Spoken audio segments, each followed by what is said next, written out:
চলে যাচ্ছে, প্রকৃতির যেন কান্না পায়, খুব বৃষ্টি নামে সেই সময় আমাদের কাছে বৃষ্টিটা কান্নার প্রকাশ সেই সময় প্রকৃতির, যে মা চলে যাচ্ছে। দশমী আসলেই আমাদের আসলে মন খারাপ হয়ে যায়, কারণ মা চলে যাবেন। যখনই দশমী ওয়ার্ডটা মাথায় আসে তখনই আই থিঙ্ক সব থেকে ইমোশনাল মোমেন্ট।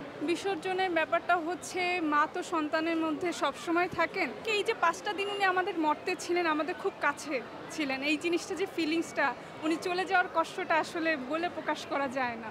স্বাভাবিকভাবেই আমরা এই কয়দিন এত আনন্দ করেছি, কিন্তু বিসর্জন তো সবার জন্যই কষ্টের।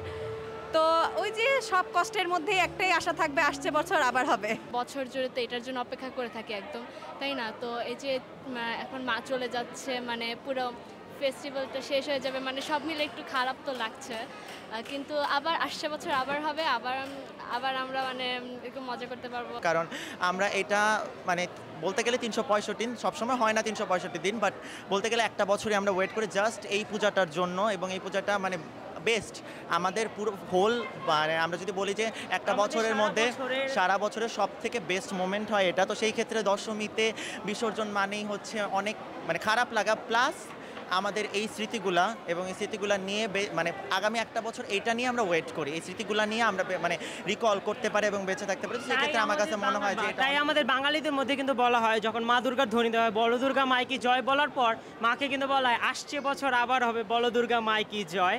তো এর জন্যই মাকে প্রত্যেক বছর সে যাতে আবার আসে, আমাদের সেটাই প্রীতি, এবং মার কাছে সেটাই কামনা যে সে যাতে প্রত্যেক বছর বছর আমাদের মাঝে আসে।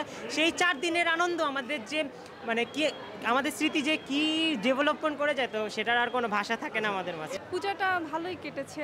এবার পূজায় মামা বাড়িতে তো যাওয়া হয়নি, তো ঢাকায় বিভিন্ন জায়গায় কলাবাগান, তারপরে কিছুক্ষণ আগে রমনা কালীবাড়ি দেখে তো এখন জগন্নাথ হলে আসলাম, এইভাবেই কাটছে পূজা। বিসর্জনের ব্যাপারটা হচ্ছে, মা তো সন্তানের মধ্যে সবসময় থাকেন, তবে এই ব্যাপারটা হচ্ছে কি, এই যে 5টা দিন উনি আমাদের মর্তে ছিলেন, আমাদের খুব কাছে ছিলেন, এই জিনিসটা যে ফিলিংসটা, উনি চলে যাওয়ার কষ্টটা আসলে বলে প্রকাশ করা যায় না। আমাদের কাছে মনে হয় সে সময় প্রকৃতিও কেমন জানি নরম হয়ে আসে, তাদের প্রকৃতিও যেন কান্না পায়, খুব বৃষ্টি নামে সেই সময় আমাদের কাছে বৃষ্টিটা কান্নার প্রকাশ সেই সময় প্রকৃতির, যে মা চলে যাচ্ছে। মায়ের কাছে এটাই প্রার্থনা থাকে, উনি যদি সবাইকে সুস্থ রাখেন, সবল রাখেন, যাতে সবাই মাকে প্রতি বছর দেখতে পারে, এইটাই মায়ের কাছে কামনা।